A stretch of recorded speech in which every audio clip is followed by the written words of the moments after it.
Good day, learners. So we are now in quarter 4, week 3.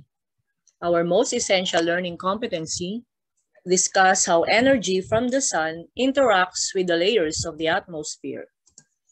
Our lesson objectives, 1. Describe the different layers of the Earth's atmosphere. 2. Discuss how energy from the sun interacts with the different layers of the atmosphere. 3. Explain how some human activities affect the atmosphere by identifying some greenhouse gases and their effects to the Earth's atmosphere. 4. Be aware and think of ways to lessen the bad effects of these activities to the atmosphere.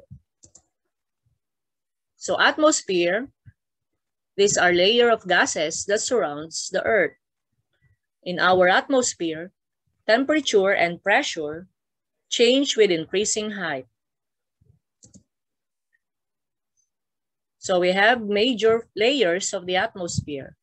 We have the troposphere, stratosphere, mesosphere, thermosphere, and exosphere.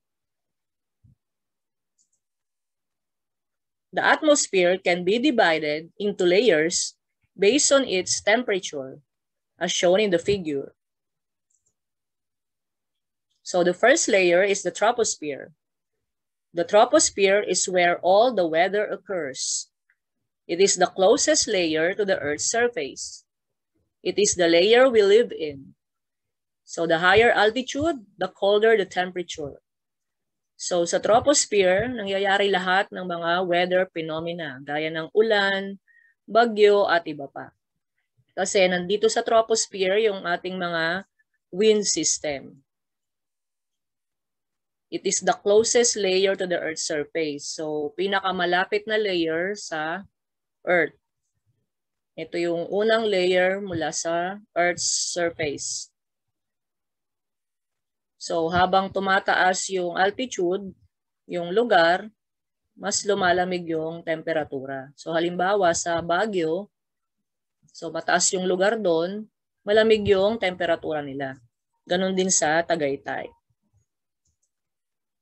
So next layer ay stratosphere. The stratosphere is located directly above the troposphere. This is where the ozone layer is. Ozone is 3 oxygen molecules. So the formula is O3. So the higher altitude equals to hotter temperature. So sa stratosphere, makikita yung ating ozone layer.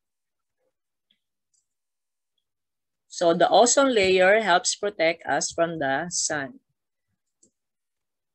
So this is an area in the stratosphere where ozone is highly concentrated.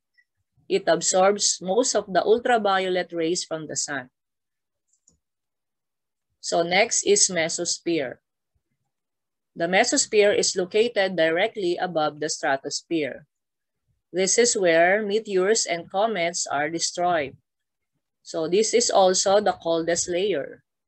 So higher altitude is equal to colder temperature.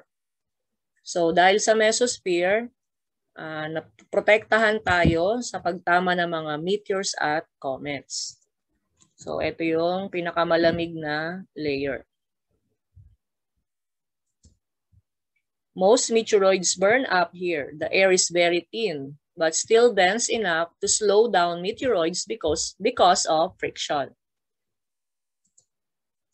So next layer is thermosphere.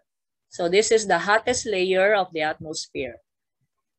So dahil medyo malapit na sa araw, so tumataas na yung temperature. So it is where the northern lights are located. So dito sa thermosphere, makikita natin yung mga northern lights or tinatawag nating aurora.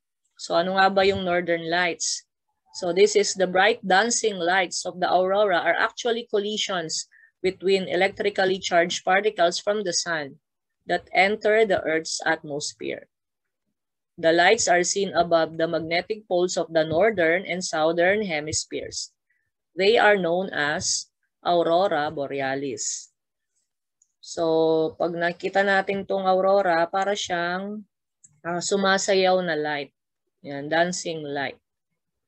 So, makikita ito ng mga tao malapit sa North at South Pole. So, sa Pilipinas, hindi natin to na-experience kasi tayo ay malapit sa equator.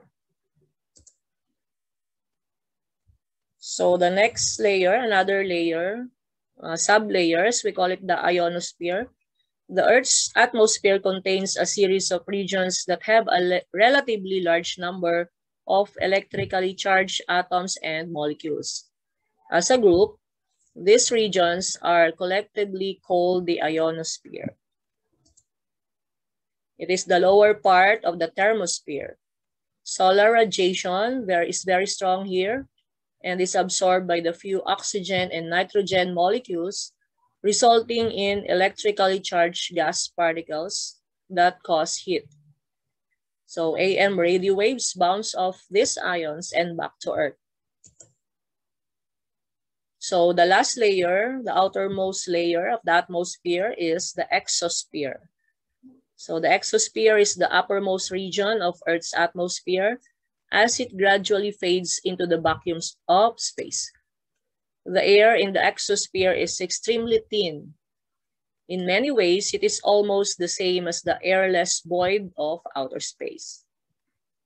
So, ito na yung last layer ng atmosphere ng Earth. Malapit na siya sa outer space. So, satellites orbit here. Dito yung mga ating satellites. Atoms and molecules escape into space here.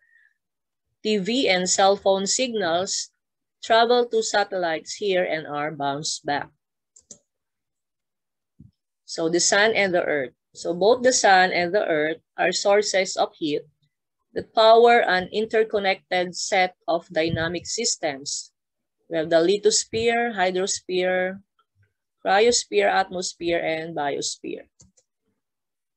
Within the sun, heat is transferred by radiation and convection, which involves circulation of hydrogen ions.